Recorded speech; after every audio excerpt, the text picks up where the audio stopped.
Okay, here we are. First things first, right? Look at me. Do not make fun of me for wearing my hood, okay? It is cold in here. It is fucking cold. Why is it so cold? Um, Also, my edibles do not fuck around, is what I've learned. My edibles do in fact not fuck around. They mean they mean business. Okay, let's do this. Let's see what our favorite incel is up to. Oh my god. Fuck. I am so high. That took me way too long. Shit. Okay, I can do this. I can do this. Easy peasy. Okay. It was a week after, on a school day. As usual, I headed to school in a gloomy mood, staring down at my feet as I went. Fall was clearly at hand. Who are you, Shakespeare? What? The trees in Shoto Park were changing colors, and I was starting to feel cold in my short-sleeved shirt. Who the fuck asked? It's already starting. I'm already getting distracted. I need to stop. Just read. Just read. Telling myself. Just read the text. Stop talking. Stop talking now. Since I spent almost all my time in my room, it always felt strange when the seasons changed like this. It still felt like summer to me. I'd spent the whole weekend playing ESO. Grim kept asking about Yua, but I just ignored him. Yua hadn't sent me any more messages. Maybe she'd given up when I hadn't replied. Right. Yeah, probably. That sounds like her lovely low-key self, how we've seen her so far. I certainly hoped so. Whenever I talked to her, I always felt myself wavering. I started to feel hope. No. But there was no point in a creepy otaku like me having hope.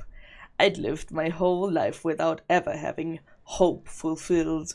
That's why I'd lost interest in 3D girls.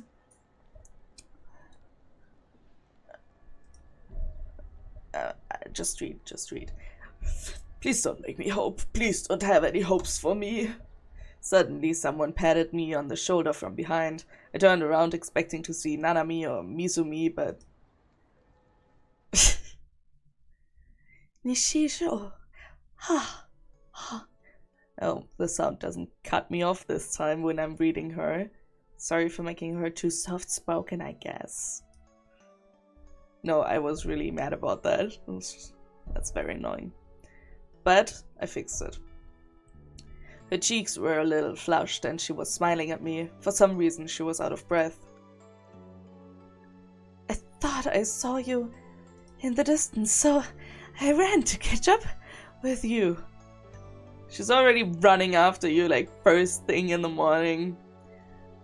Not to be on his side, because I cannot stress this enough, I hate to be on his side.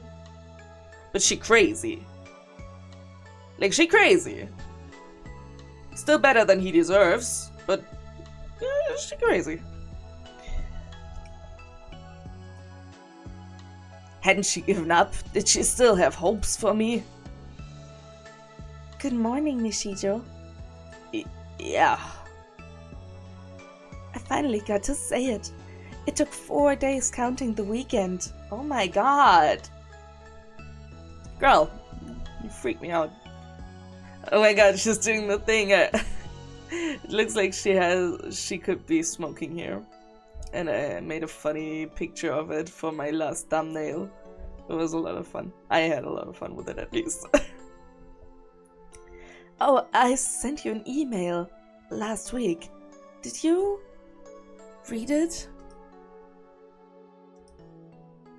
By the time I realized I'd nodded, it was too late. Good. You didn't answer, so I thought you hadn't received it. I thought about sending it again a bunch of times, but I'm glad I didn't. What did you want me to do? Was I supposed to fall in love with her? Be her boyfriend? And then we're supposed to be a happy, loving couple? Impossible! That kind of thing was for other people, not me. I wanted to do it, but there was no way I could. Shut the fuck up! God, shut the fuck up. Okay. I still didn't understand why you liked me. Anyway, I couldn't trust her. So it was just impossible. Nishijo, what's wrong? Huh? You're just standing there. Started walking fast to leave her behind, but she jogged to catch up with me. Literally running away from her. I went to your class the other day, but you weren't there. I was worried you might have gotten a cold or something. You're so normal. I'm glad you're okay, though.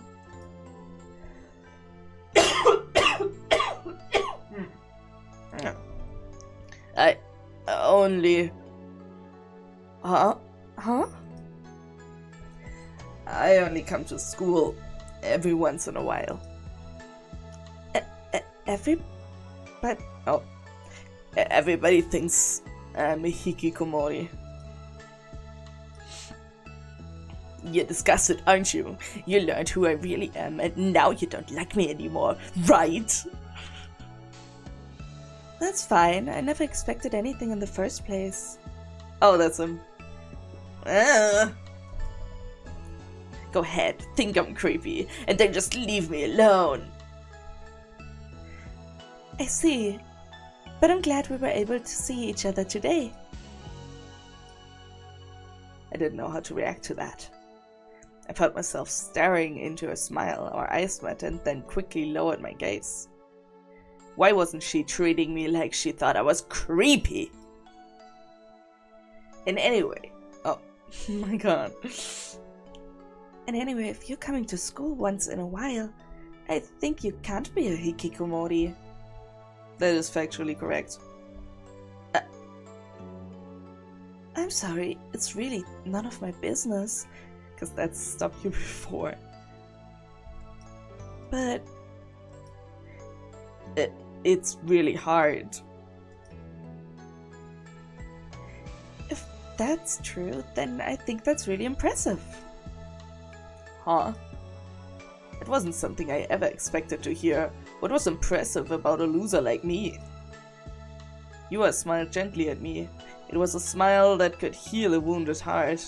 That's how it felt to me.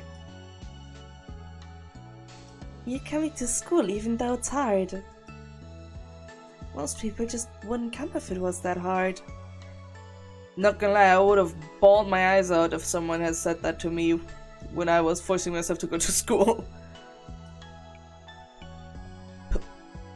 But I'm an otaku, and I'm creepy.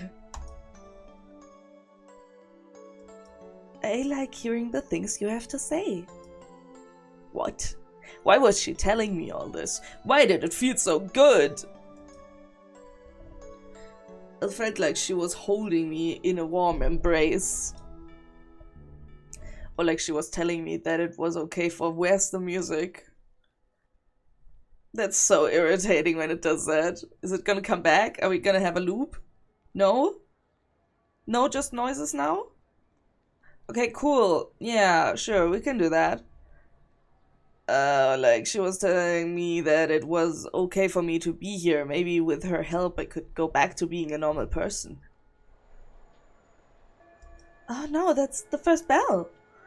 Suddenly I realized that there were barely any students left around us. They'd all gone inside the school building. Alright, Nishijo, I'll see you later. I bet you will. Oh, are you free after school? Oh my god. Huh? If you don't mind, could we go home together? She spoke softly, her cheeks turning a little red. I'll be waiting in the courtyard after school, if you decide you want to come. Oh, but don't feel like you have to. Bye. She bowed politely and headed off to the third-year wing. As I watched her go, I pinched my cheek. Just as I thought, this wasn't a dream or a delusion.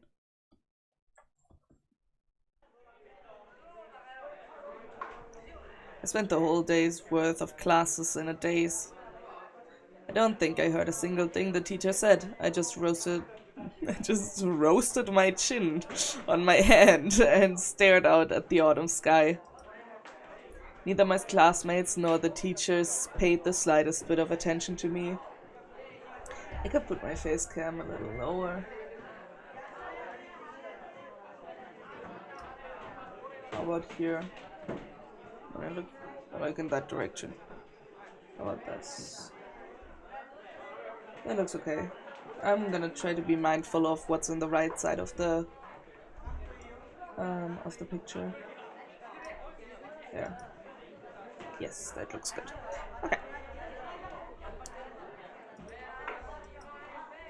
But Yua paid attention to me. She wasn't like the rest of those assholes. When no one was paying attention to me. After deliberately trying to make yourself as unnoticeable as possible. You're so annoying. Yes. Yes, it very much does. Oh my god, I'm doing it wrong, right? I'm a streamer, I have to read the question. Kicked der Brownie schon. Could you... Come on, could you speak English, please? Like, this is... Come on. Is the brownie kicking? Yes, yes it is. Okay, let's keep going. Indulging in one delusion after another, and before I knew it, school was over. Hey Taku, another date today? Things are going well with that girl in the glasses, right?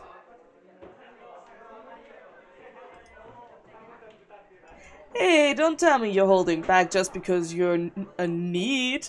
If she likes you, whether you decide to date her or not, it's just polite to have said. I'm not doing that. Hey, why are you so loud? I'm not doing things like that with you. Huh? Are you still talking that way? Why are you giving up before you've even started? Isn't it about time you graduated from being a hikikomori? I'm not a hikikomori. It's not what I meant anyway. Mizumi only cared about sleeping with girls. He wouldn't understand. I ran past the confused-looking Mizumi and quickly left the classroom.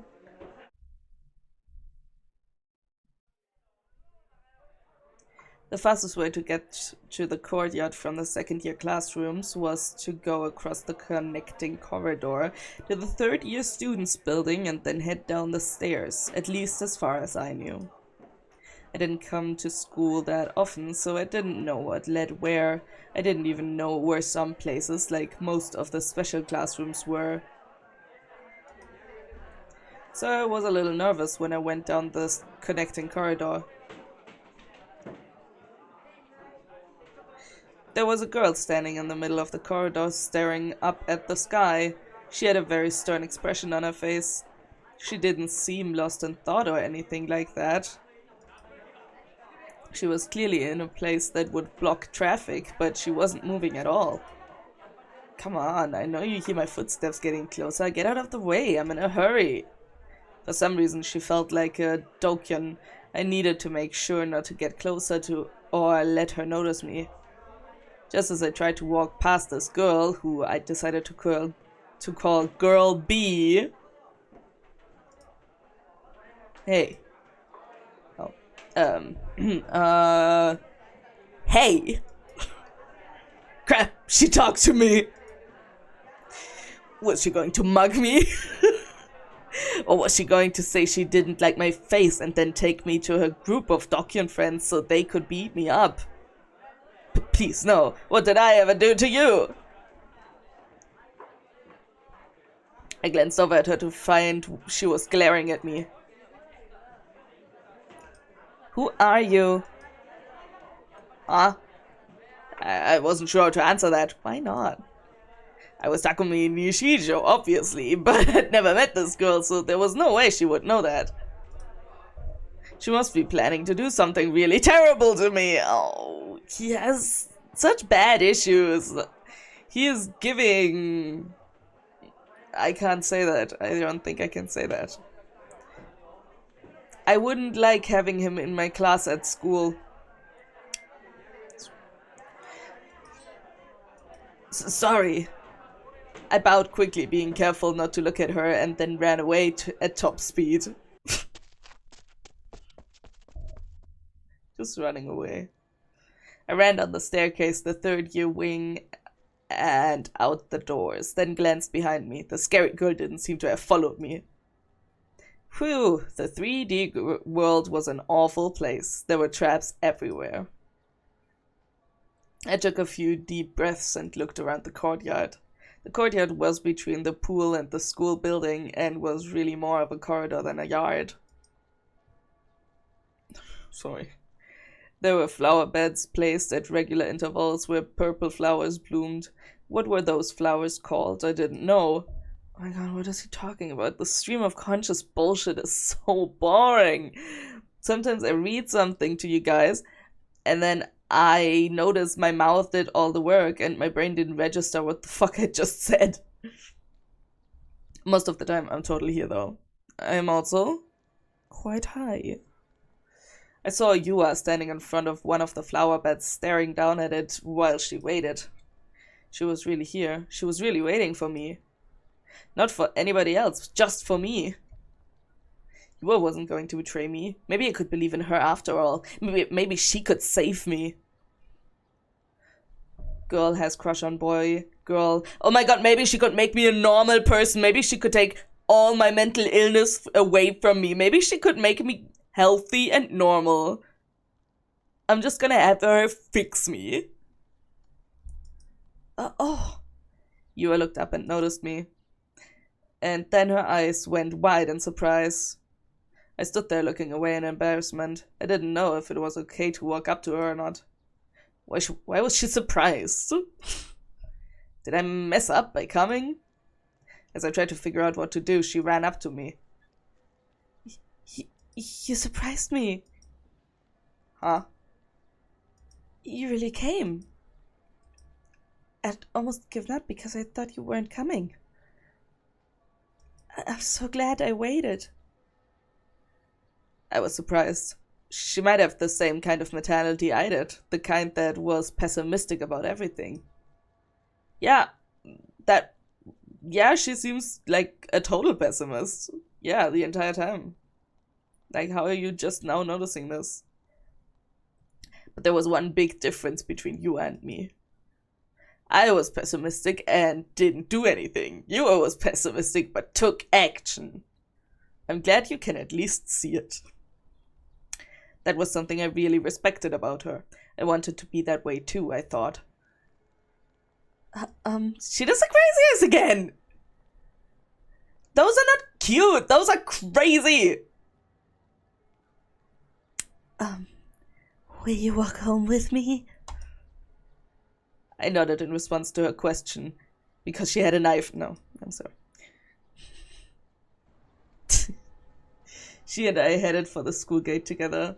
Because I sat down for like at least 5 minutes to like make the stupid little thumbnail, will always now be the horse smoking just a big fat joint Sprite.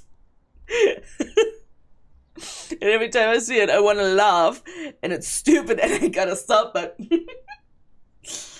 it greatly amuses me. She and I headed for the school gate together. I felt kind of embarrassed as we walked home. It felt like the other students were shooting me jealous glances. The more I started to notice people staring, the more I started to freeze up. I should have known there was no way I could walk home with a girl. Oh, the victim mentality. Oh. Man. Random man. Is that our first adult? Wait, I forget what happened so far.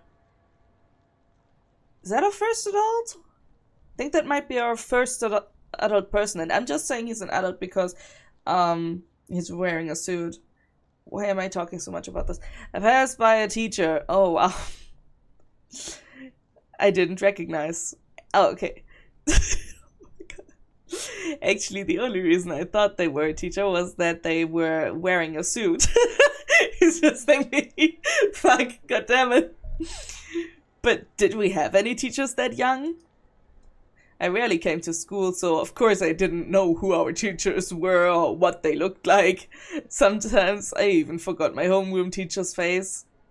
The teacher in the suit looked around, seemingly lost, before heading towards the school building. Is something wrong? Oh. I quickly shook my head and started walking alongside her again.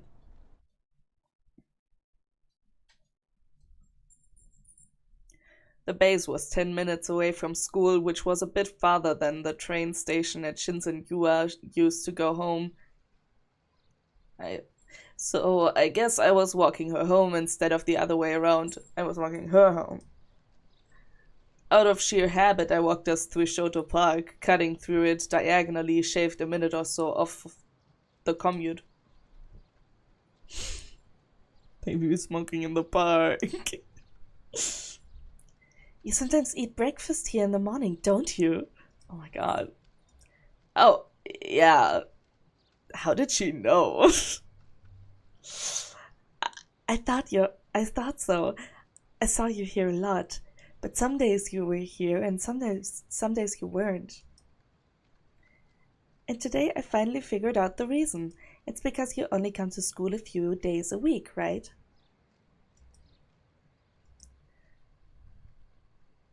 Aus! Nein! Lass das!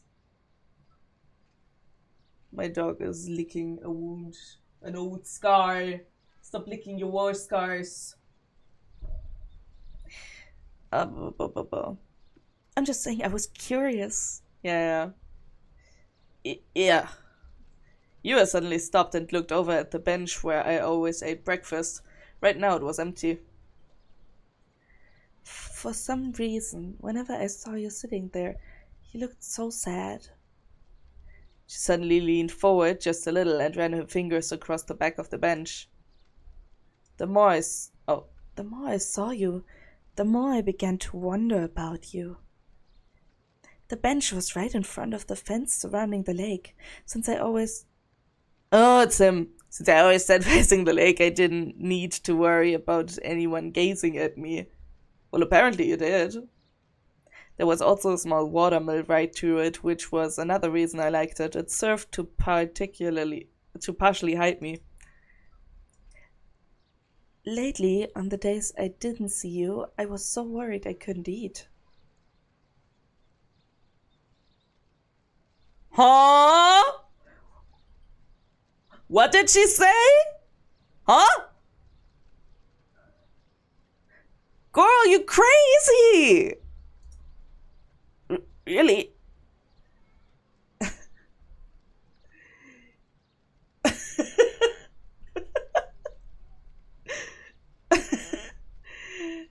Hi. Please, is this one available, huh?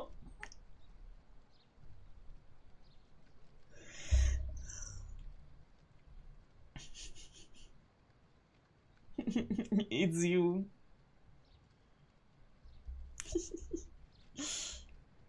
Yeah, well, cool. Glad you figured it out. Yes, I assumed.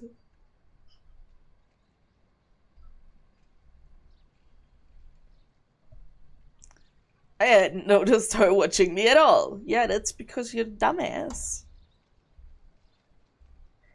It's silly, isn't it? Worrying so much about a person I'd never even talked to.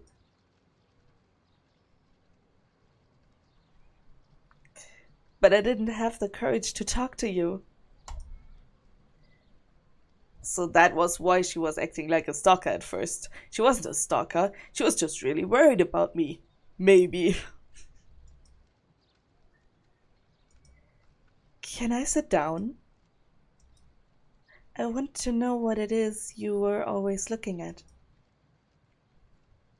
I didn't really have a reason to say no. I nodded. I still looking out at the lake. She put her bag on the bench and then quietly sat down. Then she sat upright with good posture, looking at the lake. Good posture. It was so quiet, so Streamlabs. Streamlabs. That shit is jump scary. It was so quiet, so peaceful, and she was right there with me. The soft wind made ripples on the water and gently rustled through her hair. Was this what it was like to have a normal life? It was just a normal day, a normal situation. Yeah.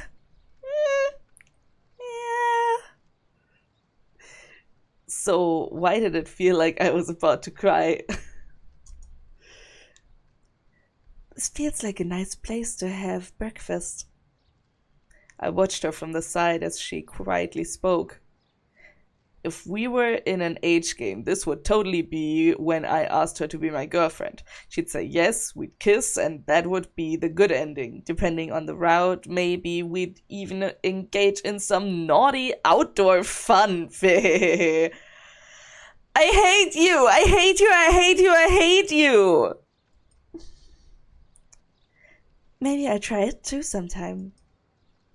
She tilted her head to look up at me. Unable to speak, I turned my gaze towards her bag. As I stared at the 3 Jero Froggy straps on it, I cursed myself for being too lame to talk to a girl. That is funny.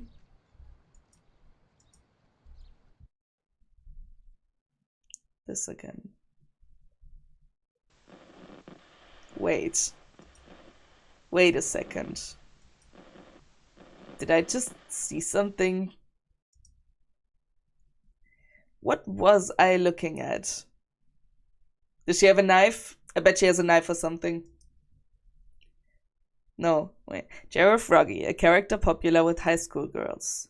I'd seen it before somewhere. Molly! Stop it! Nein! Aus! Stop it! Ralph! Sorry about that. I'd seen it somewhere before. Where? On your sister's phone. I didn't understand. Why not? I had the sense of deja vu, but I couldn't remember. Why not? Was my memory always this bad? I was pretty good at memorization. I always got good grades on my tests. I was pretty smart. So why? Why couldn't I remember something so important? At least it felt important. Where? Where had I seen them? If I looked at them closer, maybe I could remember. I wasn't sure what would happen if I did remember, but to escape from the awful feeling of not knowing, I almost unconsciously reached out my hand toward the 3 straps. No! Ha! Slapped his hand away. Yo, you suddenly knocked my hand away. Oh my god, is he gonna be mad about it? Is he gonna be a little bitch about it? Oh, he's totally is, isn't he? Huh? Huh? Oh. Huh? As I stared in shock, she looked away from me and awkwardly tried to stand up from the bench. Her hand brushed against her bag, the bag with the 3 Jero Froggy straps. And as if I was watching in slow motion, the bag fell slowly from the bench and landed on the ground. Oh. It hadn't been zipped up, so her notebooks and textbooks went spilling everywhere. What's it gonna be? What's it gonna be? What is that?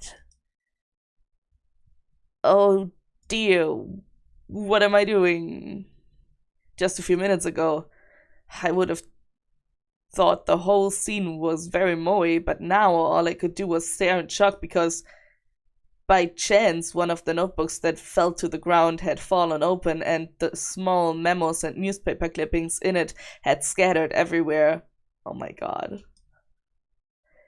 It must have been some kind of scrapbook because all the clippings and memos had to do with one subject.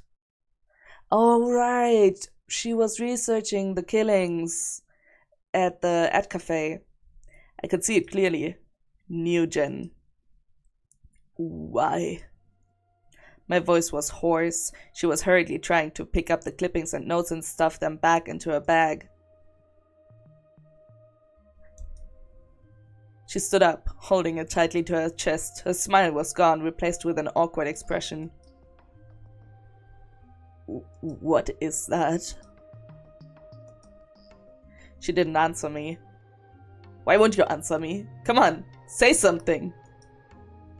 If you don't answer, I'll think you're hiding something.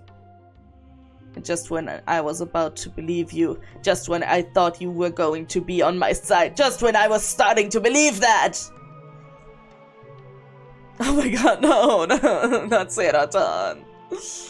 Don't believe anybody. Don't listen to anything anyone says. Sarah was white all along. No, Sarah was right all along. All 3D girls were garbage! Even Yua didn't like me. She was just trying to get close to me for some reason of her own. Maybe she was going to turn me over to the police. Maybe she was going to threaten me. This was awful. Just awful. Just when I was so close to forgetting all about that murder. The cops had never come to say anything. I'd convinced myself that I'd never have to deal with it again. I didn't want to get involved. What was Yua after? I turned around so I could run. This track right now? Banging. But Yua grabbed my wrist from behind. You're running? Her voice made me shudder. It was so cold I thought I might freeze. She didn't seem anything like the girl I'd been talking to a moment ago. And she was gripping my wrist with incredible strength. She was holding it so tightly that it was physically painful. I thought for a moment that she might crush my bones. It hurt so bad. I tried to shake her off, but she wouldn't let go. Instead, she pulled me closer and I almost fell backwards. Whoa! You're running? She whispered in an emotionless voice right behind me and right into my ear. I shivered and slowly turned around. She got the fucking yonder eyes! Yo! Oh, she mad. The color in her eyes was insane. I won't let you get away, you know. I apologize for tricking you, but you weren't honest with me either. You were hiding something too, weren't you? Hiding something? There was only one thing I could think of. Somehow, for some reason, she knew that I'd witnessed the crucified corpse and the killer. That's why she'd approached me. She really was a clever one. Everything she'd ever said to me was a lie. That she'd gotten curious about me when she saw me for the first time. That she'd liked Bloodtune. That she wanted to go buy the Sierra post-awakening version figure on the day it came out with me. Kill me. When we'd smiled at something I'd said, when she said she wanted to get to know me better, even she said she was worried that I didn't come to school, even when she said I'd impressed her by coming to school, it was all lies. I clenched my fists in rage and anger. Damn it, damn it, damn it! Why was I ever willingly to believe her? I wanted to spend more time learning about you, but now that you've found me out, there is no sense in keeping up the facade. There's a story I want you to hear. You'll listen, right? You won't tell me you're not going to listen, right? You should listen. I want you to listen. You'll listen, won't you? If you won't listen... If I won't listen, then what? She was like a totally different person now. That peaceful, easygoing manner she'd had was completely gone. Now she looked cold and unapproachable with a terrible intensity about her. Her words were cold as ice. As cold as death itself. The signs of weakness and helplessness she normally showed were nowhere to be found. I didn't want to hear those words. I tried to close my ears. Yeah, I don't know. Maybe she wants us to listen, but I don't think she's been entirely clear about that. But I couldn't. She still had my wrist in her grasp. She wasn't gripping it as tightly as before, but she still wouldn't let go. I couldn't move my hand. With her free hand, she reached into her bag and took out something metallic and showed it to me. Oh, she has one too. Ugh! I gasped in shock. My heart felt like it was about to leap out of my chest.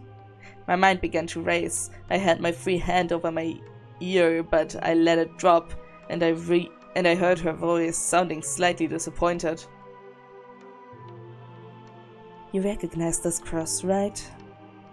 Of course I did. I knew exactly what it was.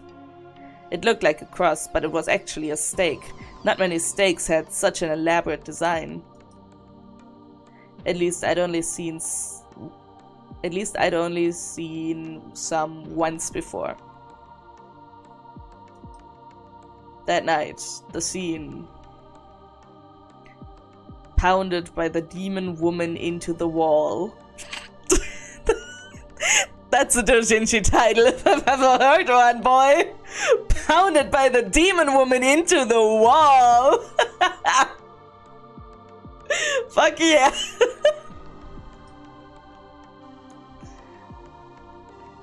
That night, pinning the corpse to the wall. So you do recognize it. You recognize it, don't you? Of course you recognize it. I won't let you say you don't recognize it. You have to recognize it. You recognize it, right? You recognize it, right? Yeah, very fair, very fair. I also wouldn't say no to getting pounded by the demon woman into the wall. I shook my head desperately. An awful sweat was forming on my brow. All I could do was try to wipe it off as I shook my head no. This was in your room. Damn, it's just ours! In your room. Under the bed. On the floor. Lying there. You dropped it there, didn't you? Or did you throw it away? Either way, it was there. Lying there. When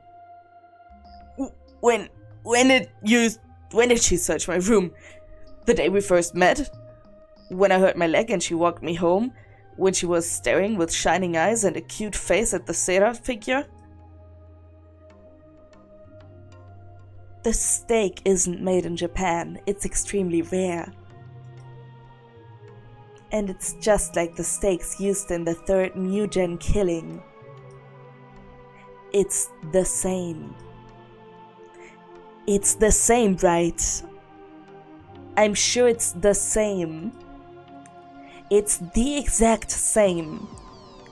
The same as the stakes that nailed the body to the wall. The same. I was sure of it. This girl thought I was behind the New-Gen killings. She thought I was the murderer. Was she trying to be some kind of detective? Yua Kusunoki, teen detective? You know what I thought? Die, bitch. I meant it too. They weren't just empty words. I mean, this stuff might have worked in an anime or video game. But I knew that her theory had a fatal flaw. I'd seen the killer. I'd seen her with my own eyes, that demon. The girl whose name I didn't know. She wore a Suimei uniform. She was close. So what? She looked down and sighed softly, her grip relaxed, and at last I was freed. Nothing more and nothing less. I just wanted to see if you knew or not. I wasn't actually planning to ask you yet. Anyway. What did she mean by yet? Let me ask you one more thing. Can you see the future? What? My jaw dropped. See the future? What the hell was she talking about? What did that have to do with the murder? Finally, there is something more happening. I stood there, confused, as Yua reached into her bag and pulled out several full-color printouts. She's prepared. If you can't see the future, then I don't know how to explain you having these images. The Guru photos that Shogun sent me. Why did Yua have them? 'Cause she is thorough! She is thorough! Damn! These are... Why did you have a recreation of the third Neo-Gen killing? And these were from the day before the murder too. They were in your computer's cage. No. I got those photos from some guy named Shogun that I'd never even met that day.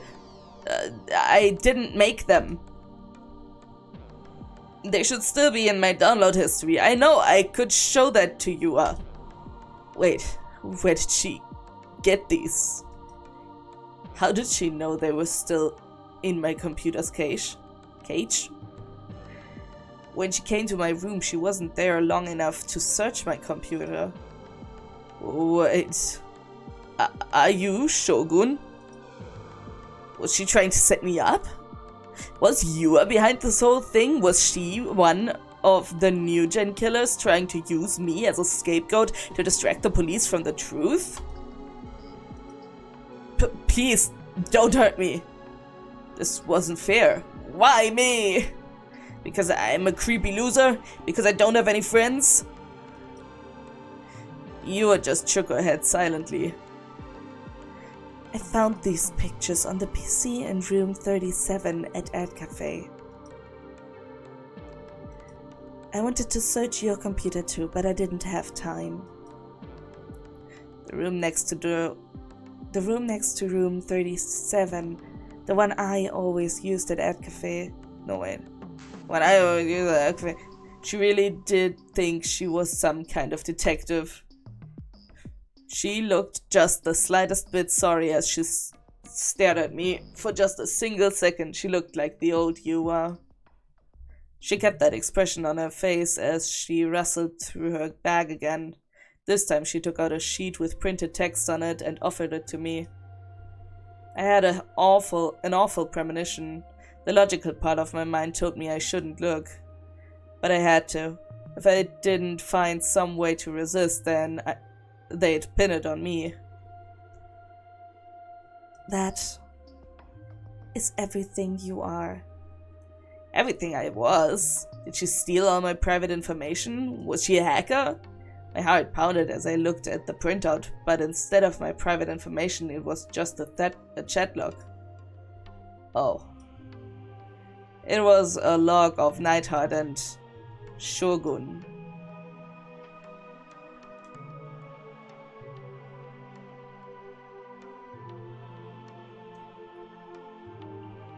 There's something strange about that log, right? Huh? What's strange? It was just a normal chat log.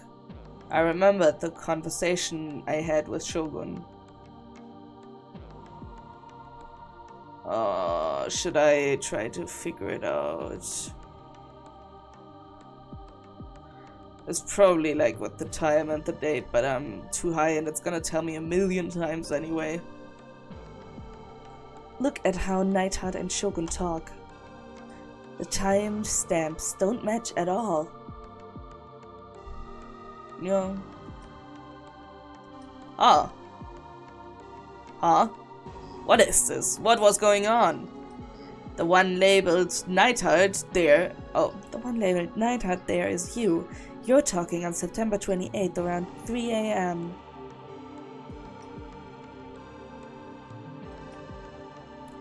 And the next day you went to Ad Cafe. You always go to Ad Cafe after you leave school. And you go to school roughly 2.5 times per week. I asked one of your classmates and they said the days you went to school last week were Monday, Wednesday and Thursday. The Monday of last week was September 29th, the same day Shogun was in the chat. What? What was she talking about?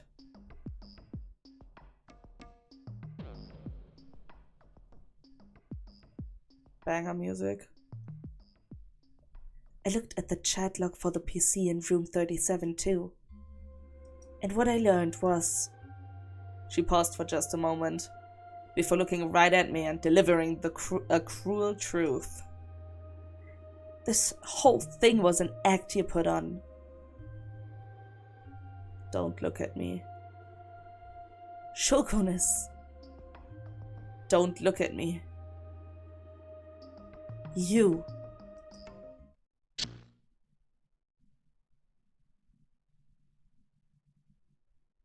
I don't want to see anything. I don't want to hear anything. Time isn't constant.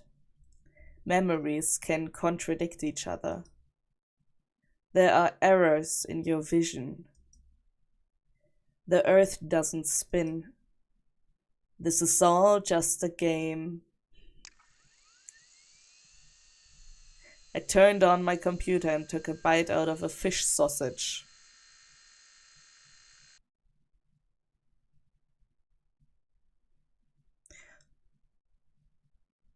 Okay. Never in my life have I heard of a fish sausage. I know about fish cake. Is that what they mean? Fish cake? Is it a translation thing? Because I've never heard of a fish sausage. I'm not me. The Seirotan wallpaper came up on the monitor. The world where I belong. I booted up ESO without the slightest hesitation. Isn't this one?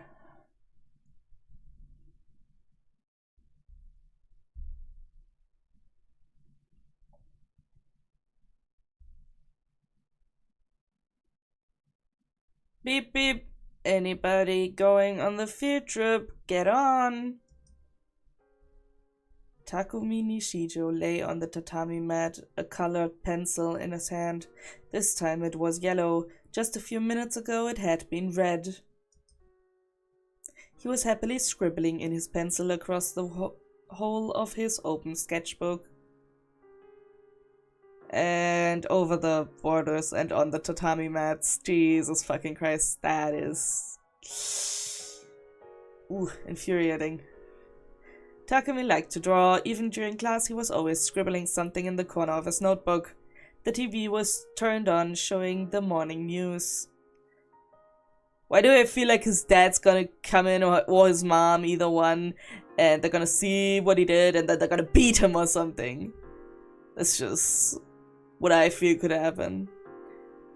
For a fourth grader like him, though, the news was boring. He didn't look at it at all. Beep beep, you can't bring more than 300 yen for snacks. He was drawing a yellow bus and pretending he was the bus driver. The bus is full, so off we go. Foosh! He envisioned the scene in his head as he put it onto the page.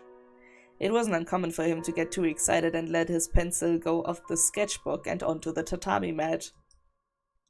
Whenever that happened, his little sister Nanami would yell, "Hey, don't mess up the mat!" She was a little brat and he didn't care. He kept drawing anyway. Oh my god! Oh my god, canonically always been a fucking little asshole. Great! Don't have to feel as bad for him. The better his backstory, the better for me, because the more I can just despise him without having to think about the moral and ethical implications. When it came time to draw the passengers on the bus, he suddenly stopped.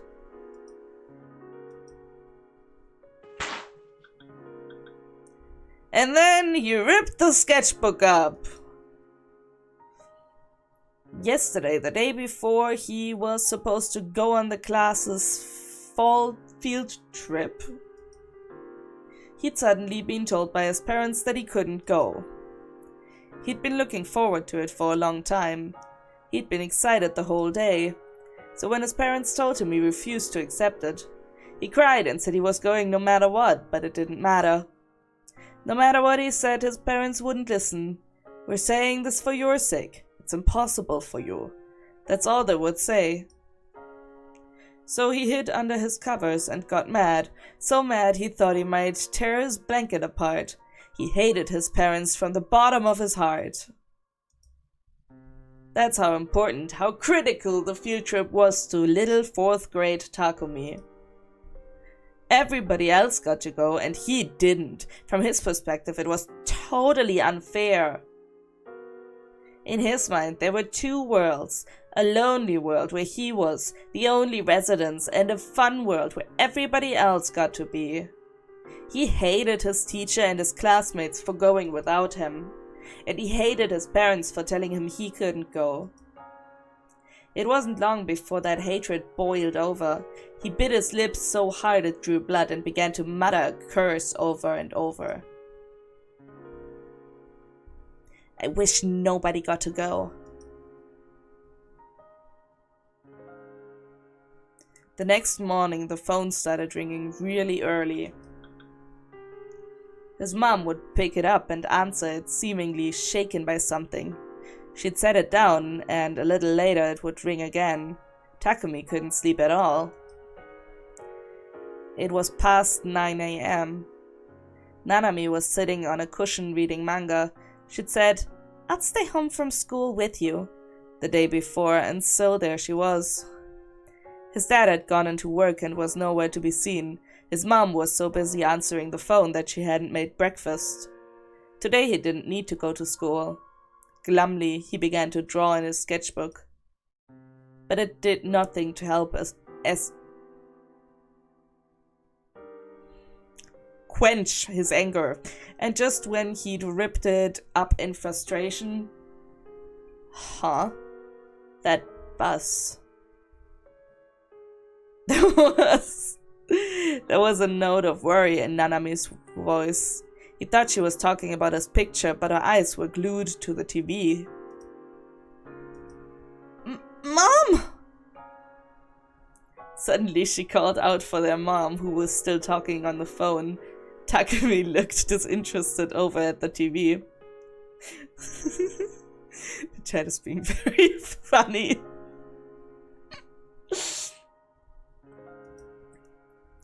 It was showing a collapsed bridge on the highway. Only a small 50-meter section of the bridge had collapsed. A bus had been traveling right over the bridge at the time and had fallen through the hole. It was the bus Takumi was supposed to have been on. It was the one his classmates were all on. In a single instant, Takumi was able to envision almost everything that had happened. His classmates were all there. Some were crying, some had faces covered in blood, one was being carried off in a stretcher. A reporter was explaining the accident with a stern expression on his face. But Takumi couldn't understand what he was talking about. "Taku, listen to me." His mom was standing in the room's doorway, holding the phone in her hand and looking deathly pale. The field trip's bus got into an accident on the highway. It's on the TV too. And Mr. Saito is dead. For some reason, Takumi was sure of it. Because everything he was seeing on the TV was just like the scene he'd envisioned last night in his frustration and anger. In his mind, there was only a single thought, a strange certainty that he had the ability to see the future. He remembered a TV program he'd seen years ago about whether physics powers were real or not. Powers. At the time, it was a huge deal. In the test, 12 items were put into 12 boxes numbered 1 to 12, and they had to guess which one would be put in which. Chet, that is a sloth. The physic would be in another room before anything happened and make their guesses there. Afterwards, the show's staff would put the items into the boxes and the results would be checked. Astonishingly, the physic was 90% accurate, amazing the rest of the cast. Takumi had been watching the show and he'd made his own predictions as well. Every single one was right. Of course, he'd never told anybody this. That is... Okay, so he genuinely has some sort of superpowers. But that's why now he thought that he'd foretold the crash unfolding on the screen.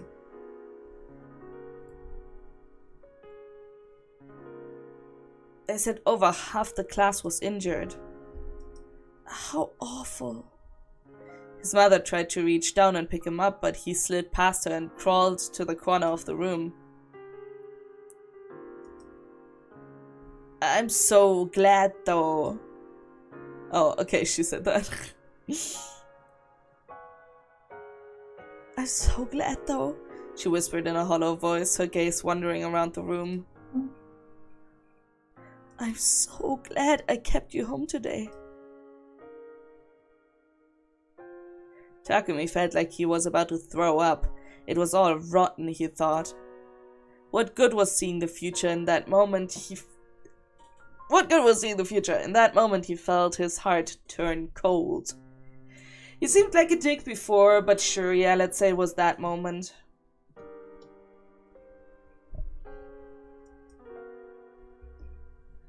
For a while, he didn't talk to anyone. Good night, Johnny. He became completely silent. He didn't say a single word to a single person. Love you! His parents were already overprotective, but this only made it worse. He gradually started to find them ridiculous and began to keep up his silent act deliberately. That was his way of getting back at his parents, he thought.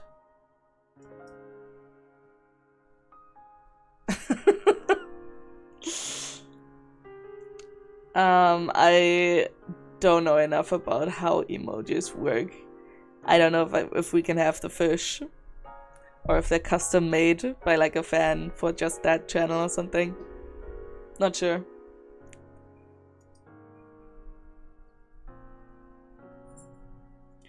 He was so quiet that they took him to a psychiatrist at a general hospital. He was diagnosed with PTSD. Of course, he didn't have PTSD, so he never took the medicine they gave him. He just pretended to take it.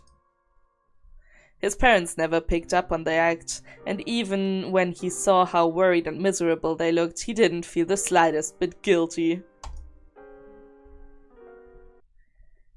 Okay, so he's just a psychopath, basically, right? He just has antisocial disorder thingy. What the fuck? Like, yeah, he sucks. He's not gonna have a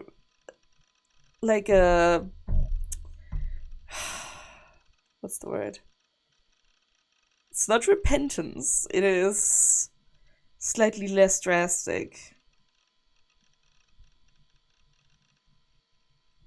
God damn it. God damn it. It felt like a lie. The whole world was filled with fiction. It was filled with evil, evil that was out there to get me. Log into the chat room you always use and see for yourself. You'll see that I'm telling the truth. Redemption arc. Redemption arc. He cannot have a redemption arc. And everything I said, I meant. If nothing else, I want you to believe that. After her bizarre speech, she added that last sentence and then left. Of course I couldn't believe her. How could I believe her when she lied to me? The everything I was that she'd shown me was something I refused to accept no matter what.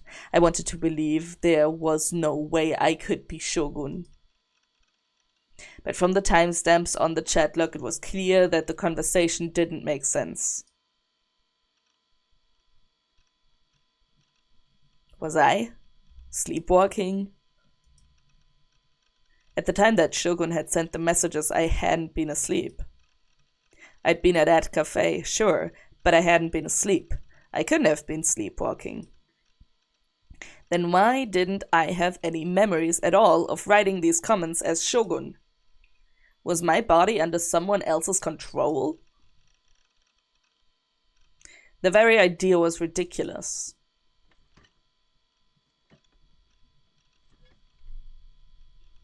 I decided that I needed to escape from all the lies. Was some good old ESO, my other fictional word. In ESO, everything was a lie. It was just a game after all. But in Baselard, I could be Nightheart, a godlike being. If only the lies and fictions could be like this, I could accept that reality. I wanted to be here forever. What's wrong with that? Or maybe ESO's world was the real one, and this one was fake. This one was the game. Revolutionary. Takumi Nishijo was just a fictional character, and my true identity was Nightheart. Yeah, this is healthy. Hey, Nightheart. I called out to the paladin on the screen. Am I really controlling you? Or are you controlling me? Are you the real person and I am the avatar? What if the world I'm in is a game? If that was the case, it would explain everything. Ah, yes, it totally would explain it. If somebody was staring at me right now, just like how I was staring at Nightheart. Whose eyes are those? The answer to that question would be the player controlling me. If that was the case, then I wish they'd stop sucking at the game so much. Oh my god, real! Oh my god, real though! But an avatar doesn't get to complain. It would explain how Shogun and I could be the same person. It was like with Lieselotte. Lieselotte and Neidhart couldn't exist in Baselard at the same time. They both had the same player, me. Maybe in the same way, Takumi Nishijo and Shogun couldn't both exist in this world at the same time. Or maybe it was like a bug. Speaking of bugs, maybe these strange women appearing in the murder cases were all bugs too.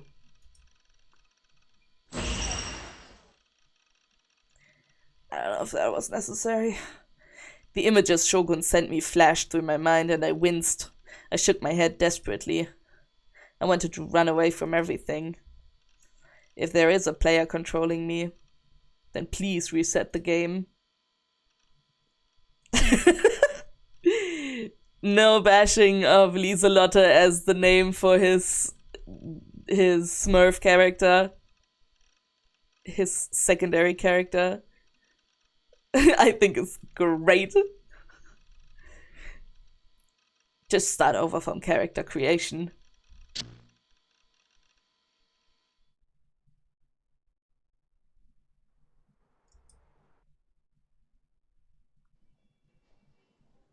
The waiting room at the university hospital was filled to overflowing with old people waiting for their exams. Nothing had changed since I'd first come here several years ago. It was as if time itself had stopped. Everyone wore a gloomy expression between that and the stench of disinfectant. The air was heavy and stale. 5 minutes in this room was enough to make you want to kill yourself. I didn't like hospitals. We wouldn't have noticed. The lobbies were filled with people, but once you went down a hallway, it felt like you were completely alone. That date always really scared me. It felt like the hallways were full of the stench of death. It always seemed to me that death was the true face of a hospital, and if you went further down the hallways, you'd find even more terrifying, awful secrets. He's such a drama queen. Oh my god. So dramatic. It's just a hospital, dude. So, to tell the truth, I didn't want to come, but there was something I had to know, and so I had no choice but to sit here waiting for my exam. Even while I was playing ESO, the words Yua had said kept spinning through my mind, and I couldn't concentrate at all. I ended up staying awake all night imagining all kinds of terrible things and started to get really scared of there being something wrong with me. At last I decided to go to a hospital so I could get a doctor to tell me that I was completely normal. I wanted to prove that Yua was the crazy one, not me. I was used to coming to the psych ward of this hospital. When the lady at the front desk had asked me if it was my first time here, I'd nodded without thinking about it, but it wasn't my first time at all.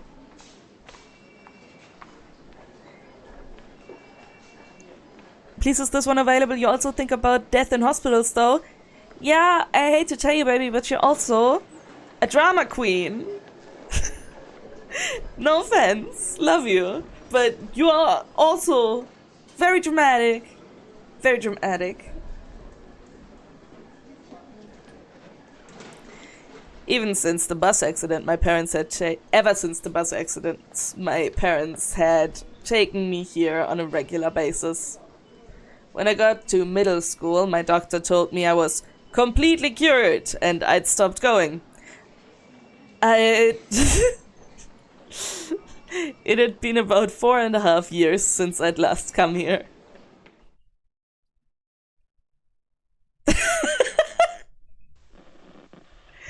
Habe ich so gesagt? Sorry. The first doctor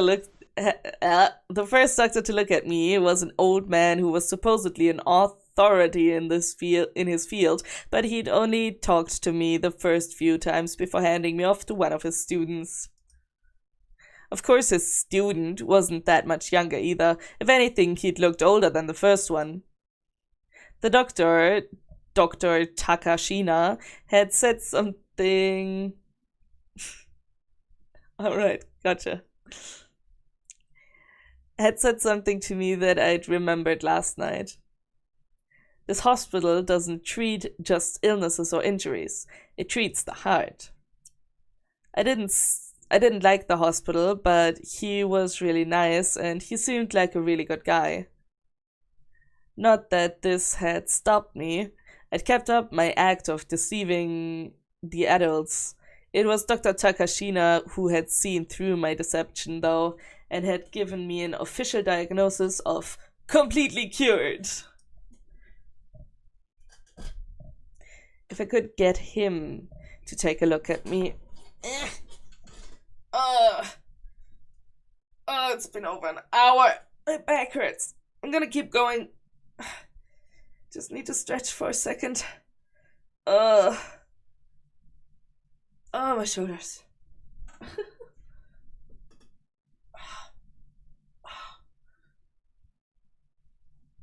Okay.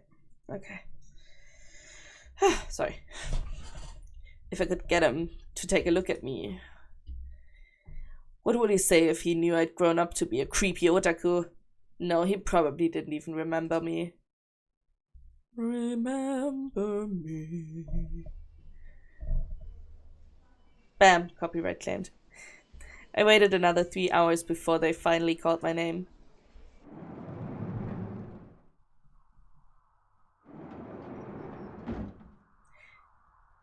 it was a different exam room than the one I'd been seen in 4 years ago, but I was welcomed by a face I recognized. Yes, normal hospital noises, I guess.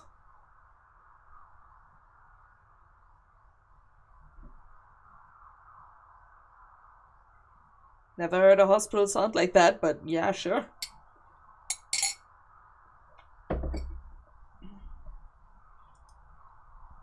He was the very image of a trustworthy older man. He looked older than he probably was, but he had a kind expression, and that kindness came across in his mannerisms and way of talking. He hadn't changed at all in the 4 years since I'd last seen him. Shirt says whoosh whoosh. Yeah, whoosh whoosh is probably the closest you can get. Swish, swish, swish, maybe also. I wasn't even sure of how old he was. The desire to beg him for help grew stronger and stronger within me. He was somebody I could count on. He was somebody who would save me. I was so happy to see him again. Until I heard the first thing he said. "What brings you here today?" His voice was soft and gentle and put you at ease, but there wasn't the sense of friendliness I'd seen when I came here before. "Well, bro, he probably talks different to kids." It was like he was talking to me for the first time. I couldn't handle it, so I decided to remind him. I am, Nichijo. Oh, nice to meet you. My name is Takashina. Let's get started. He bowed to me. I couldn't say anything. Nice to meet you. That's what he had just said. He'd forgotten me. It made sense. It had been 4 years after all. But I thought that he of all people would remember me. I kind of had that hope, whether it was fair or not. When that hope was shattered, it just made me sadder. It felt like I didn't matter. He looked in my eye as he spoke, but I looked away. "You said you want to find out if you were sleepwalking. Did something happen?" I bet he's secretly an evil, evil guy. They always are. They always are. That's right. That's what I'd said on the forum. But it didn't matter now, if he didn't even remember me. Who cares? Who cares if the doctor remembers you or not? Don't forget why you came here. Oh, right. I hadn't come here to see Dr. Takashina. I'd come to prove that I was normal. Seeing him again was just a bonus. What did it matter if he forgot me? If Seiratan hadn't reminded me, I might have broken down right there. Whew! Is it possible that you could, say, leave your house, go to a computer, type a message, and then not remember it at all? Oh. Somebody I know told me that I was doing that, and it really confused me. Do you think it's possible they were joking?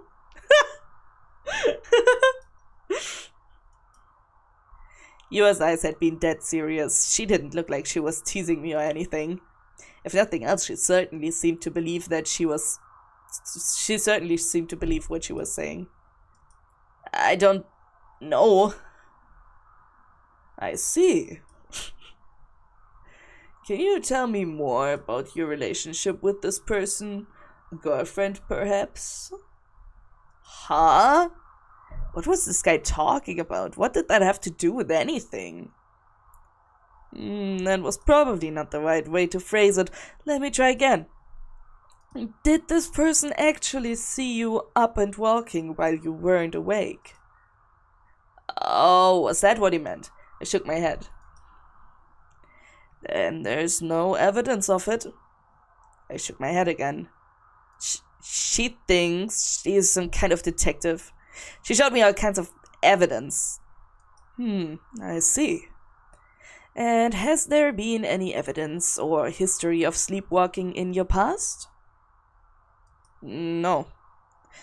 You've never woken up to find yourself not in your bed or anything like that? No. Then you didn't notice anything until she told you?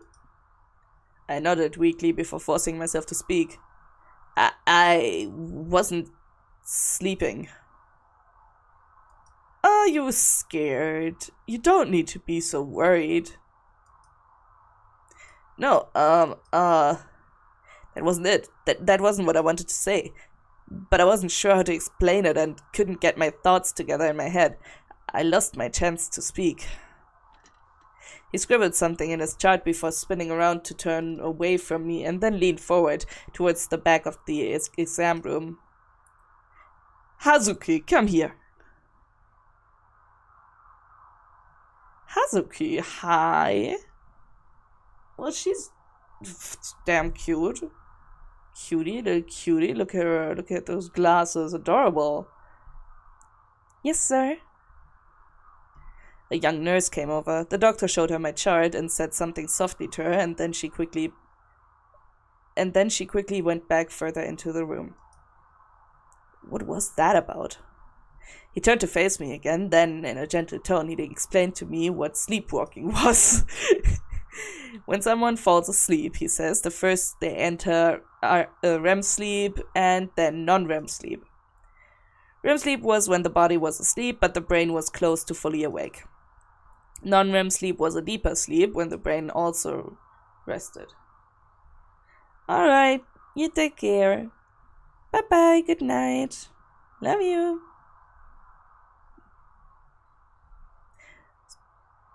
Sleepwalking is said to occur mostly during non-REM sleep. The brain isn't as active as it normally is, so you can't really engage the person in conversation, but they're able to answer questions and even walk up and down stairs without missing a step. It happens often during periods of extreme psychological stress. Sleepwalking is most common in children, but happens to adults as well. You understand now, right? This is not something you need to be so worried about. I see. But I wasn't sleeping. And yet I was still doing things I didn't remember. The whole time I'd been supposedly typing into that chat as Shogun in room 37, I thought I'd been playing ESO. Was that just what you'd call sleepwalking? I wanted to ask, but the doctor just kept talking. Yeah, they do that. There are several ways to test for sleepwalking. The fastest would be to have you fall asleep in this bed right here. Ha ha ha ha. Creep. But sometimes it only occurs under specific conditions, such as when you're sleeping in your own bed, for instance. Another question is whether, when you're walking about while unconscious, you just walk around randomly, or if some kind of obsessive compulsiveness compels you to follow a certain series of actions. It's also possible that your mind needs to be in a certain mental state. For example, you could feel relaxed at home, but not here. Well, want to try taking a nap here? It wouldn't hurt to try. I could make sure I wasn't sleepwalking and then ask him the question I'd come to ask. Things that would never happen. Would you just like to take a nap here and we'll just see what happens? The nurse Hazuki led me to a bed in the back. It wasn't meant for sleeping, so it was hard and uncomfortable. Still, it was better than the sofa I was used to sleeping on.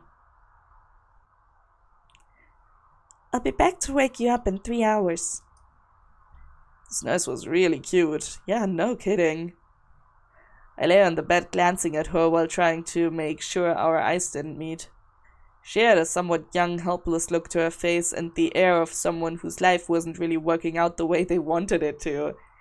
Ew, so presumptuous! Why? Still, she went about her work quickly and steadily. She felt like one of the girls from an old age game, one set in a hospital with lots of rape. Can I say that? Hey, what the fuck? This dude, ew.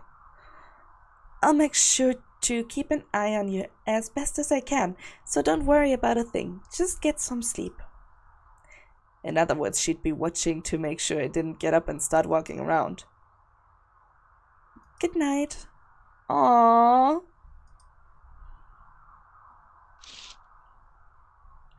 She smiled a little before closing the curtains and leaving. Surrounded by the white curtains, I let out a deep breath.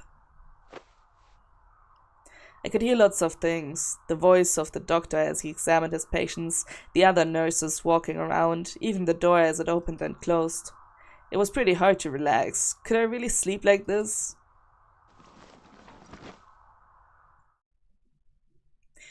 I tried to close my eyes just to see if it would work. The second I did, the guru images that Shogun sent and the sight of the corpse nailed to the wall came flooding back to me. I forced myself to think of Seraton instead.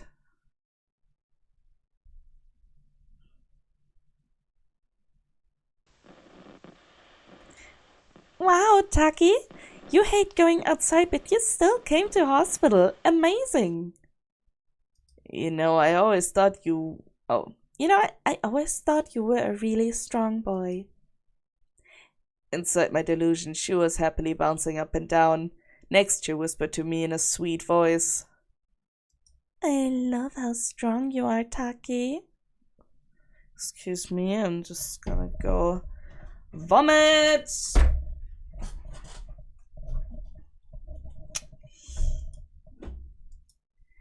And you don't sleepwalk, by the way.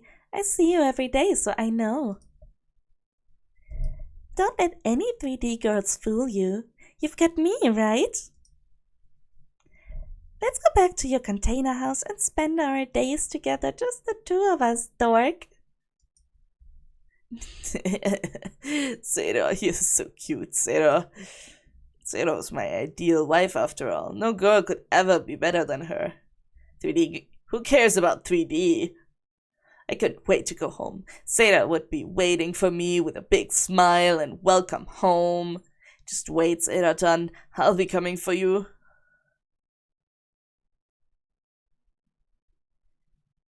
Nishijo? Get up, it's time. Sarah-tan softly put a hand on my chest and gently shook me awake. I always dreamed this day would come. The day when Sarah-tan and I would live together. Every day she'd make me up wearing nothing but an apron. Wake me up. Oh my god. Then she'd give me a good morning kiss. Nishijo?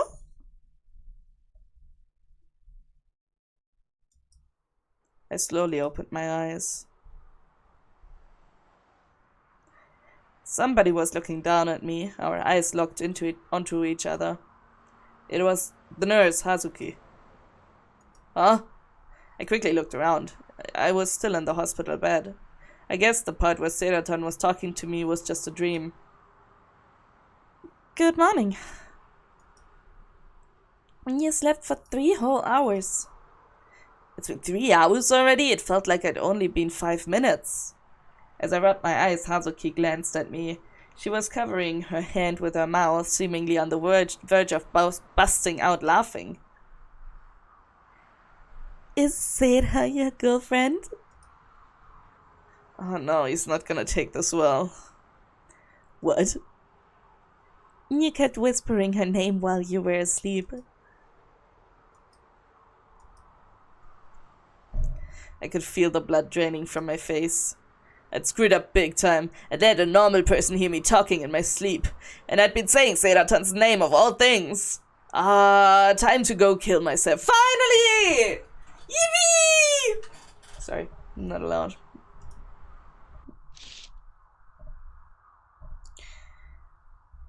But there was no sign of sleepwalking, I can tell you that. As she spoke, she opened the curtains. Well, it's possible that you didn't show any symptoms today. We can't be 100% certain. No, I'm not a sleepwalker. I needed to ask the question I came here for. But I didn't see the doctor. Hazuki offered me a sheet of paper. I looked at it. There were various questions for me to answer. This is a worksheet that will help us understand your current mental state. Think of it like a psychological test. Once you fill it out, the doctor says you're free to go. Can I talk to him? Sorry, he's busy with other patients. He says to wait a week, and if your symptoms don't get better, to come back.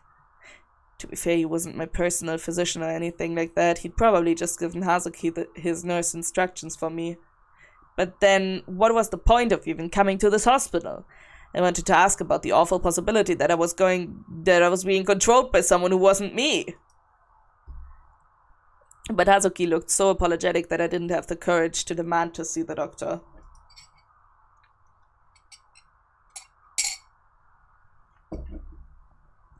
I decided just to fill out the worksheets she gave me.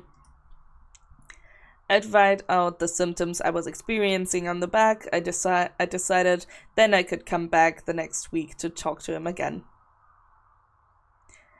It's a simple form. You'll be asked a series of yes or no questions. If any of it applies to you, please check yes.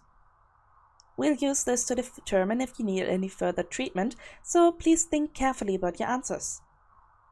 Hazuki was kind enough to give me a full explanation. Some of the questions on the test were weird, not the sorts of things you'd expect to be asked at a hospital.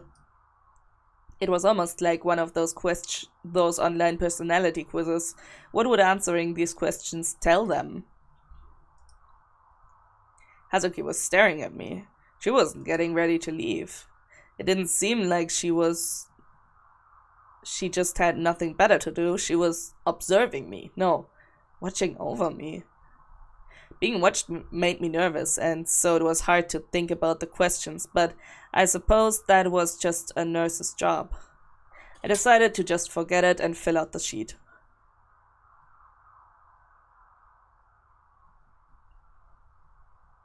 Medical record diagnosis. Problem number 001. When you need to talk to someone, do you prefer to text instead of call? I mean, yeah.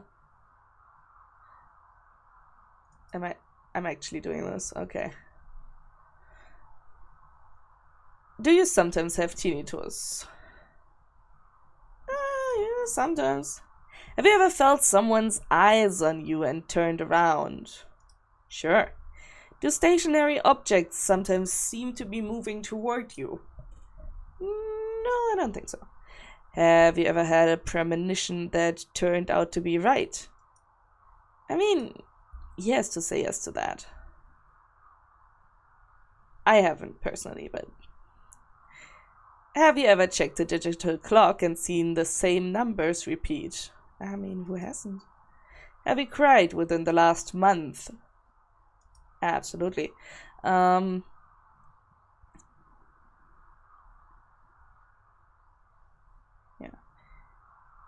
Can you masturbate just using your imagination? I refuse the question. But I bet he can't. So, no.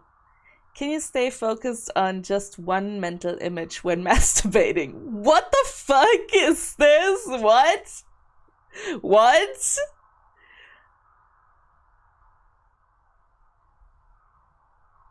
Can you fantasize about something with your eyes open? Does the front of an automobile ever look like a face? Yes. Do you have difficulty going to the bathroom after watching a horror movie? Yeah. Not a fan of haunted houses? I bet he isn't, because he's a little wuss. So I'm gonna check it.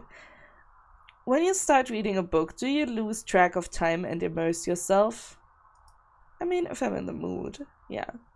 Do you think aliens are real? Yes. When you look at your horoscope, is it always right? No. We're not doing that one. Do you get motion sickness easily? Yes. Do you think God exists? Oh God, no. Do you have a sixth sense? I mean, I think we all do in some capacity. When you sleep, do you dream in full color? Oh, that's an interesting question. I would say yes. When you are asleep, do you ever understand that you are dreaming? Yes, I do actually. It's fun. Have you experienced partial memory loss? I mean, he has, right? So I should probably click it so they help him. Do you have trouble making eye contact with others? He definitely does. I don't, but he does. Does the sight of a lemon make your mouth full of saliva? Yes. But I bet he doesn't because that's like an empathy thing, right? Or is it just imagination? I feel like... I don't know. It does for me, so I'm gonna click it. When other people yawn, do you yawn too? That's definitely an empathy thing. And also, fuck...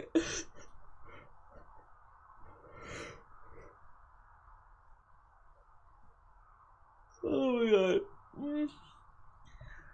I can't even if I read about it, it's so bad. I need to stop thinking about it, or I'm just gonna keep doing it. Okay, thank you. When I checked off the last few questions, Hazuki spoke to me before I had a chance to say anything to her. I'd been really embarrassed having her watch me the whole time. Maybe my face had been red. I quietly handed over the worksheet, trying not to look at her face. I hadn't had time to write symptoms on the back. Now please wait in the waiting room. You'll be given some medicine. Huh? Medicine? I was getting some kind of prescription? The doctor hadn't said a word about that. Yes, those were the doctor's instructions. Some mild sedatives. They'll help you sleep and don't have any side effects. Ha! Highly doubt it. Woohoo! Thanks, Doc. I think that's the most enthusiastic he's been all game. I was appreciative, but also the thought of waiting in that lobby again made me feel miserable.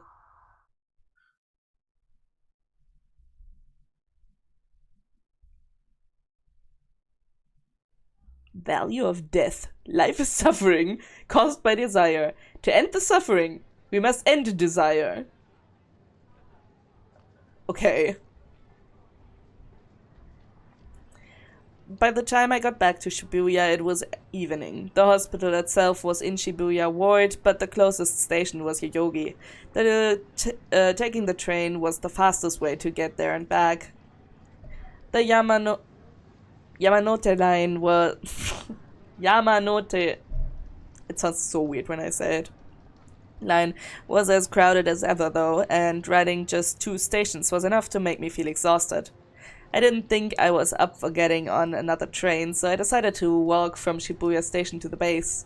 There were just too many people at the stations. I hated crowds. They always made me feel like I was going to pass out.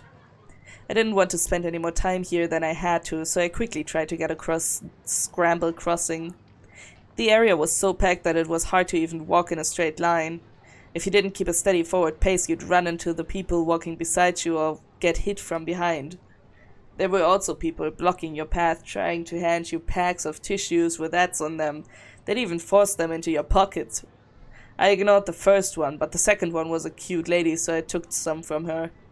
These tissue people were just the worst. They shouldn't have been allowed to stand in the middle of the sidewalk like that. I took the tissues anyway, though, since they were free.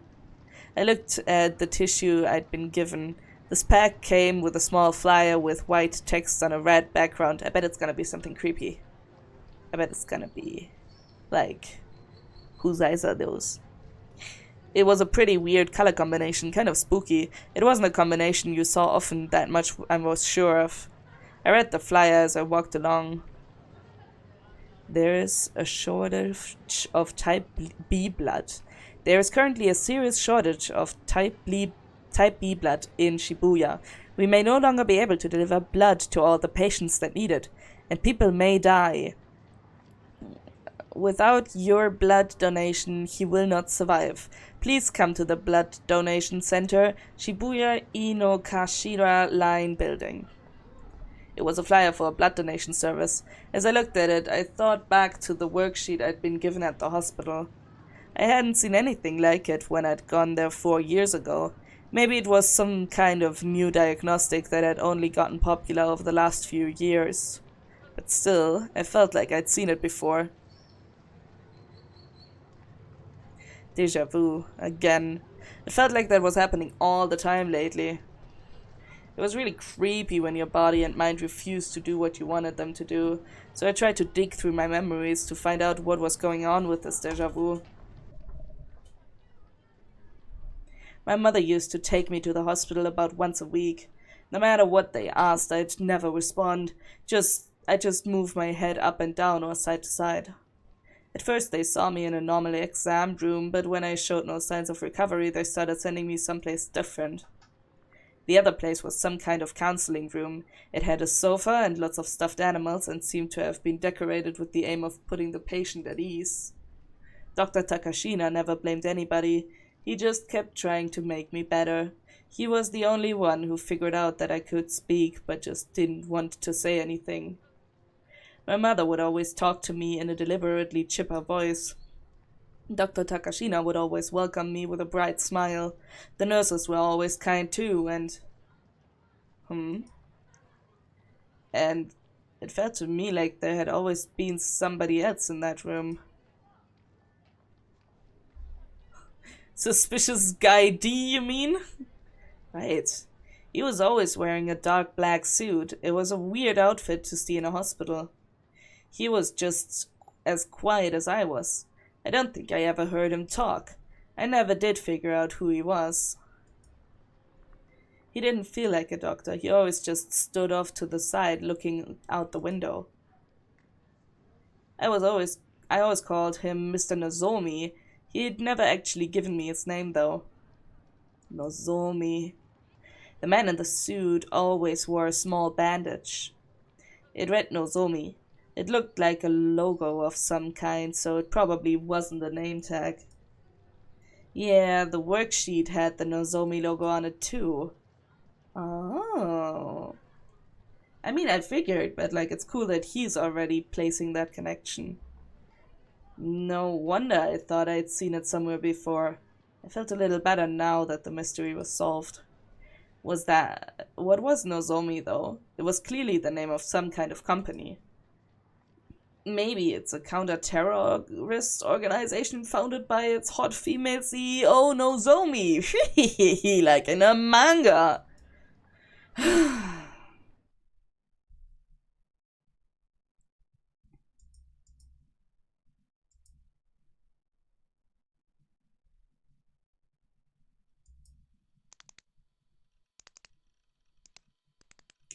When I got back to the base, I ran a search for Nozomi, but it was just a common word that meant wish in Japanese, so no, there were too many results to narrow down.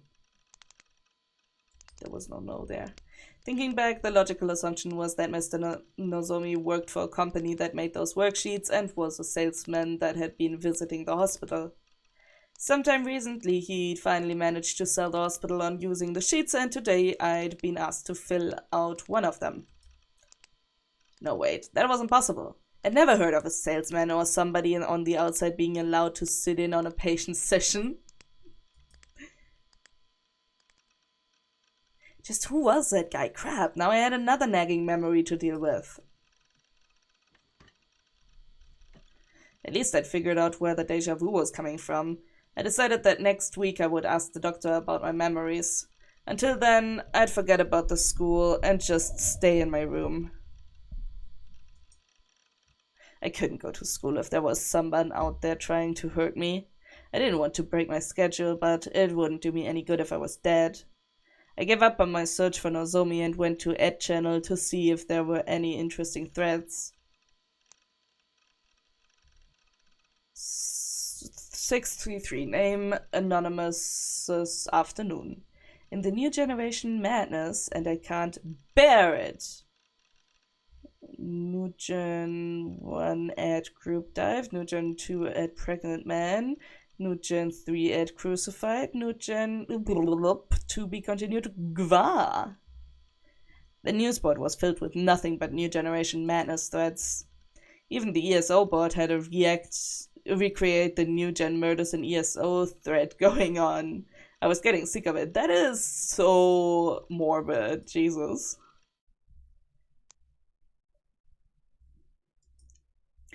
When I logged into ESO, Grim was there.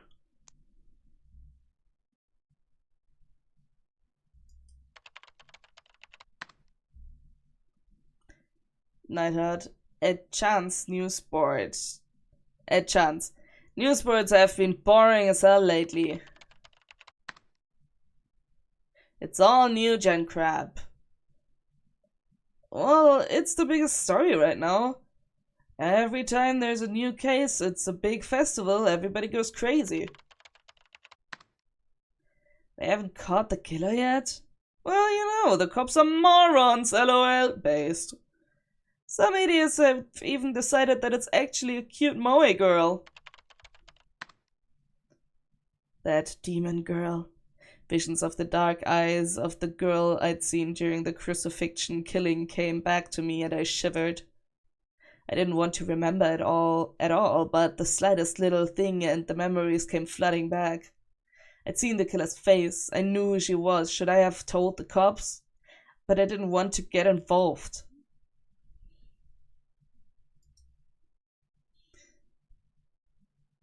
Demon girl? That's going a little too far. Wait, oh no. Is that the latest variant? It's going a little too far. Anyway, New Gen is just fascinating stuff. I joined a New Gen community on Furepara. You're getting too into it. The only ones in our guild who aren't into it are you and Bix's Geiji. Eh? Seriously? If that was true, then I wouldn't be able to keep up with the discussion in our chat channel.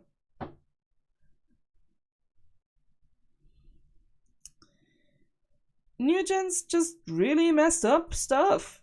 It's crazy to read about. I knew you were into Goro stuff.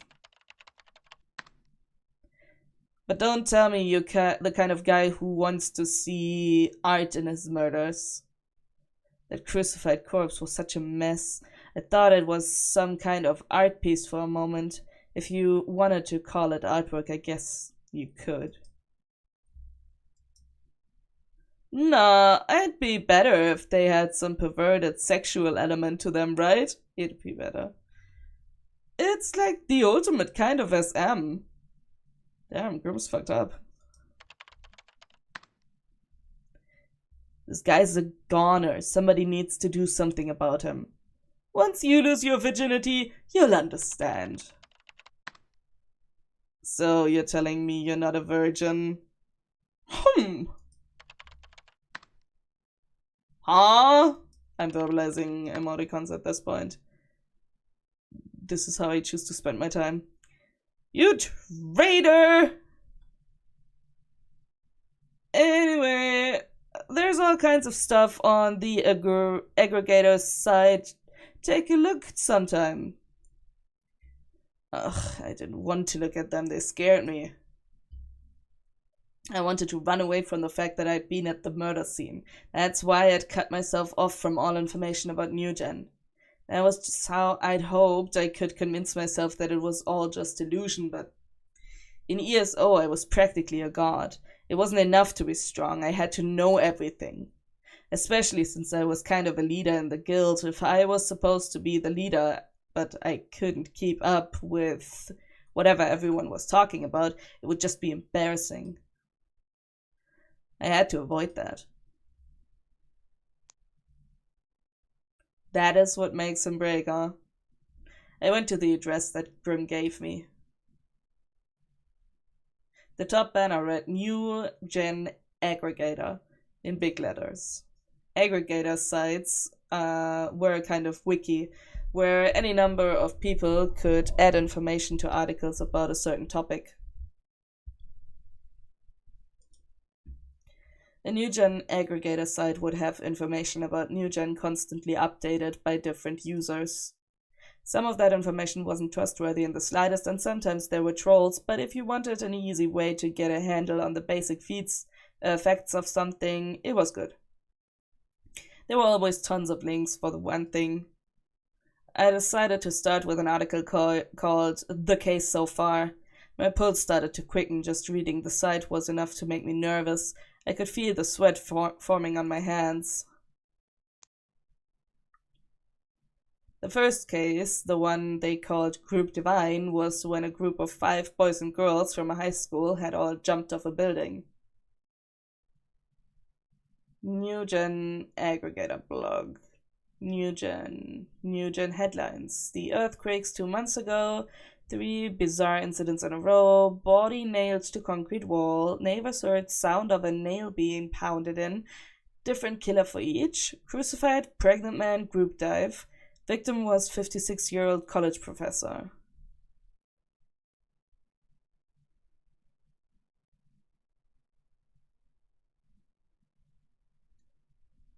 Okay. It happened on September 7th, about a month ago. It was in the middle of the night at a place called Shibuya's Cornelius Tower. The 5 had jumped off the building's helipad and died instantly on impact.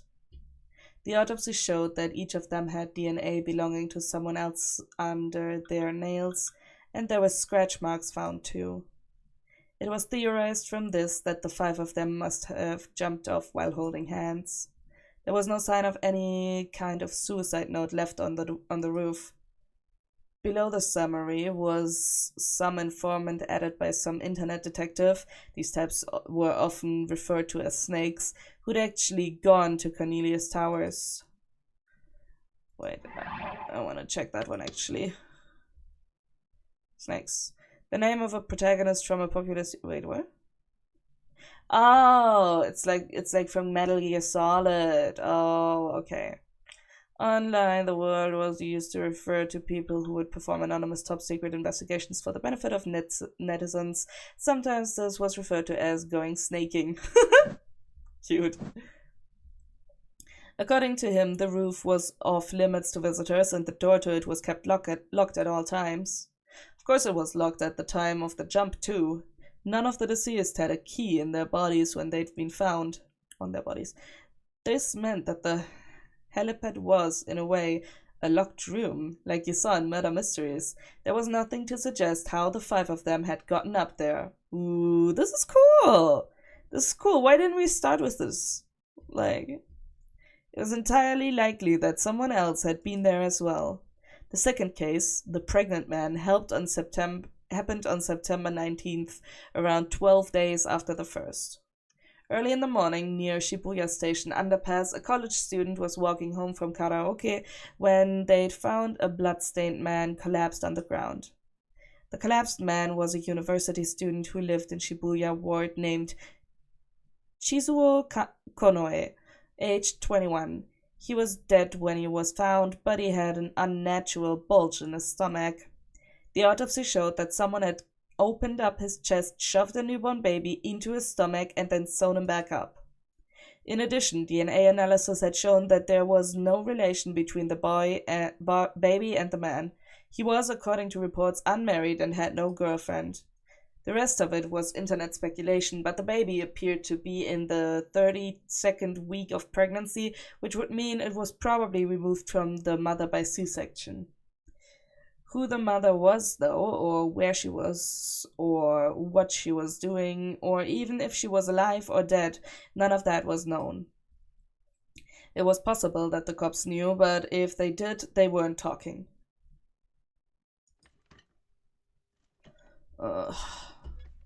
I looked away from the monitor, feeling like I was about to throw up. This was disgusting. The killer was insane. I knew that for sure. But also...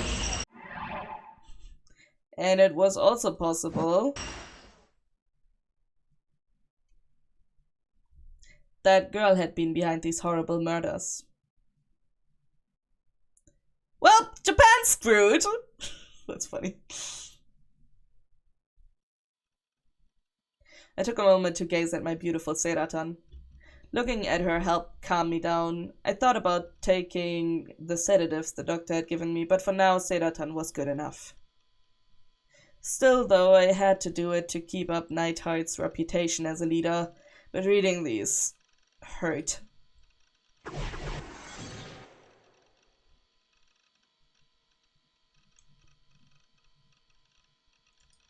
If it hurts that much, don't read them. I mean, if you're a masochist, I won't stop you.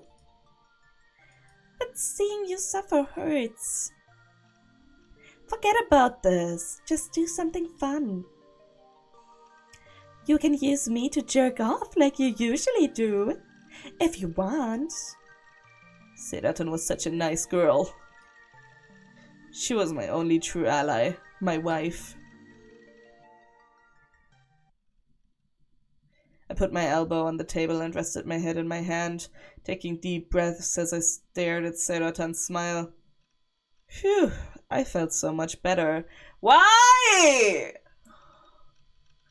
Why? No, because fuck you for making me read the you bah. Maybe I could read a little more if I took breaks to glance over at Sedaton. I decided to give it a try. We had to go through that to get more information, huh?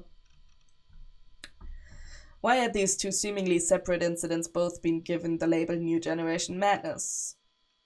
The group dive was treated as just a suicide at first. But after the pregnant man case, the net started taking another look at the group dive and found out how many strange elements there were to the case. Speculation began that it was actually a murder, not a suicide. Supposedly the parents of the dead kids and their friends all said there was no way they could have killed themselves. Since both the cases were in Shibuya, a traditional center for young people, the news started calling it the madness created by the new generation of youth, and then simply the New Generation Madness. The name stuck. Yeah, blame it on the youngins, as usual. That's a new hot take. Every generation thinks they came up with it. And then there was the third case, the crucified murder. They were all calling it, the crucified murder, they were all calling it. That was the one I'd seen. The aggregator site didn't have much information on the case because it was so new. The murdered man was Hisa Ota, a 56-year-old college professor. He'd been nailed with stakes to the concrete wall of an empty house. Starting at 8 p.m., the estimated time of the crime, neighbors heard what sounded like something hammering a nail.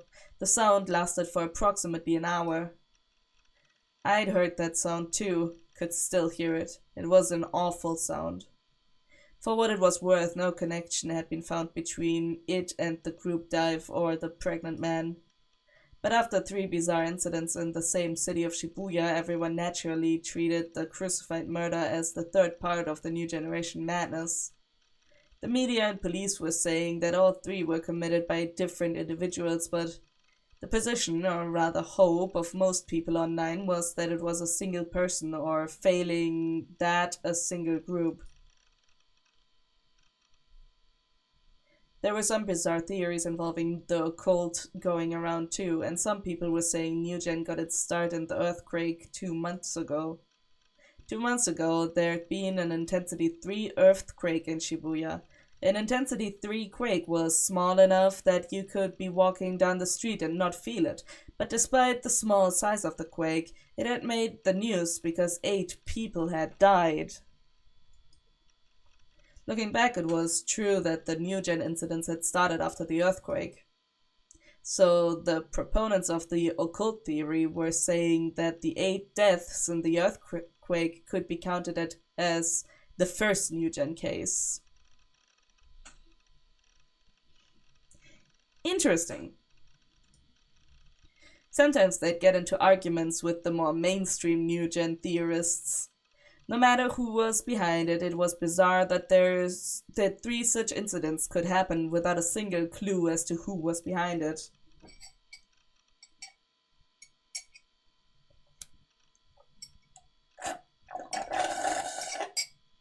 Sorry about that. A lot of people online were eagerly awaiting a 4th incident too.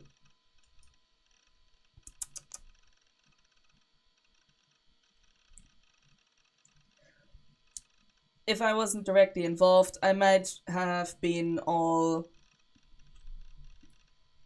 Oh, what was that one? Overjoyed and excited or something. Hopeful and excited. Participating in the festival and eagerly awaiting a 4th incident too. Damn it. They were all having so much fun when I was feeling miserable. Man, I wish I also could enjoy these murders. Why can't you just catch the guy already? It'd been over a week since Crucified, and there'd been nothing from the demon girl or the police. If they knew I was there, at a minimum the police would have come to talk to me, but there was no sign of them. Phew, it looked like I was going to be able to stay out of this, to not get involved. I sure hope not. Can you see the future? Yua's words flashed through my mind. If you can't see the future, I don't know how to explain how you'd have these images. Just when I was about to finally relax, I suddenly found myself feeling awful again. The photos that Shogun had sent me, they were still stored on my computer. Everything Yua had said was just a figment of her own delusion. It was crazy. It wasn't even a real theory. I hadn't been able to ask about it at the hospital, but there was no way I could have been someplace else while I was awake, doing something I didn't remember. It was impossible. It had never happened before, for one thing. Those Guru photos had to be fake. If you think they are, then prove it. Let's analyze those images. But they're creepy and I don't really want to look at them. If you can prove that they're fake to that woman, you'll be able to go back to your normal life and have nothing to be afraid of. You've gotta do it! Yeah, that's right. You seemed convinced that I was the one behind Crucified, but that was impossible. I'd seen the person who'd actually done it. I couldn't let her blame me for the crime. I gulped and double-clicked to open the folder where my cage was stored.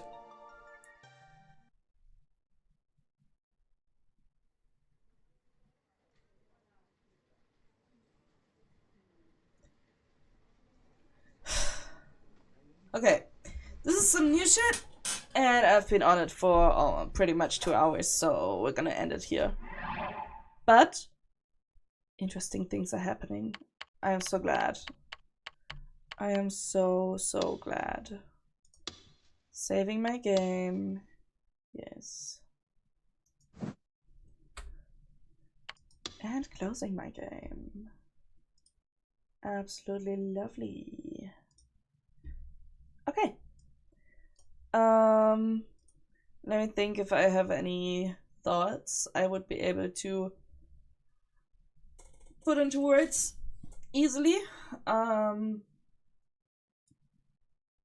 I'm very glad that we're getting into the main storyline, or what I hope or presume will be the main storyline. And yeah, I am interested. I am engaged. I want to see where this is going. I wish we had a different main character, because the writing is fine, the characters are cool, the art style is fine, but the main character is just so